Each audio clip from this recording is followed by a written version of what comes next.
کچھ لوگ کہتے ہیں کہ سفر کے مہینے میں شادی اگر ہو تو شادی کامیاب نہیں ہوتی، اور اگر کامیاب ہو بھی جائے تو اولاد نہیں ہوتی، اولاد ہو بھی جائے تو نیک نہیں ہوتی۔ عجیب فلسفہ ہے۔ سیدہ فاطمہ تو زہرا رضی اللہ تعالی عنہا کی شادی حضرت سیدنا علی المرتضیٰ رضی اللہ تعالی عنہ سے سفر کے مہینے میں ہوئی۔ مجھے بتاؤ ایسی کامیاب شادی بھی کوئی ہو سکتی ہے؟ اور پھر کہتے ہیں اولاد نہیں ہوتی، حسن حسین اور زینب پیدا ہوئے۔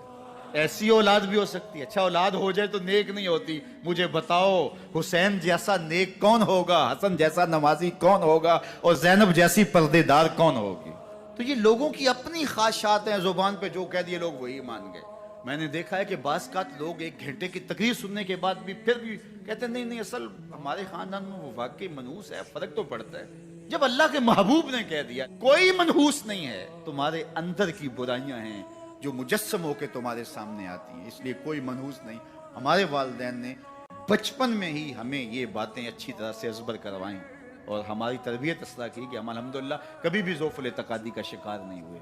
تو آپ بھی اپنی اولادوں کی ابھی سے ایسی تربیت کریں کہ ان کا توکل اللہ پر ہو اور اسی پہ بھروسہ کرنے والے ہوں۔ جب اس پہ بھروسہ کرنے والے ہوں گے تو زندگی سوکھی گزرے گی۔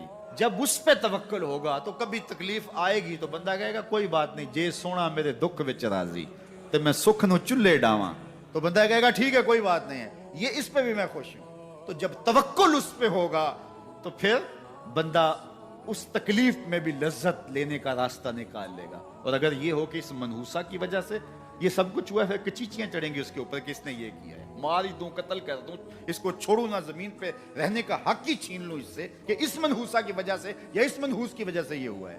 کوئی کسی کی وجہ سے نہیں ہوتا، یہ ہماری اپنی بدعمالیوں کی سزا ہے۔ اگر کوئی ہمیں نقصان در نقصان ہو رہا ہے تو توبہ کریں، اپنے گناہوں پہ غور کریں، کسی سے دھوکہ تو نہیں کر رہے، کسی کا دل تو نہیں دکھایا، ظلم تو نہیں کیا، اپنے ماں باپ کی نافرمانی تو نہیں کی، اور اگر ہمیں خیر پہنچ رہی ہے تو اللہ کا شکر ادا کریں۔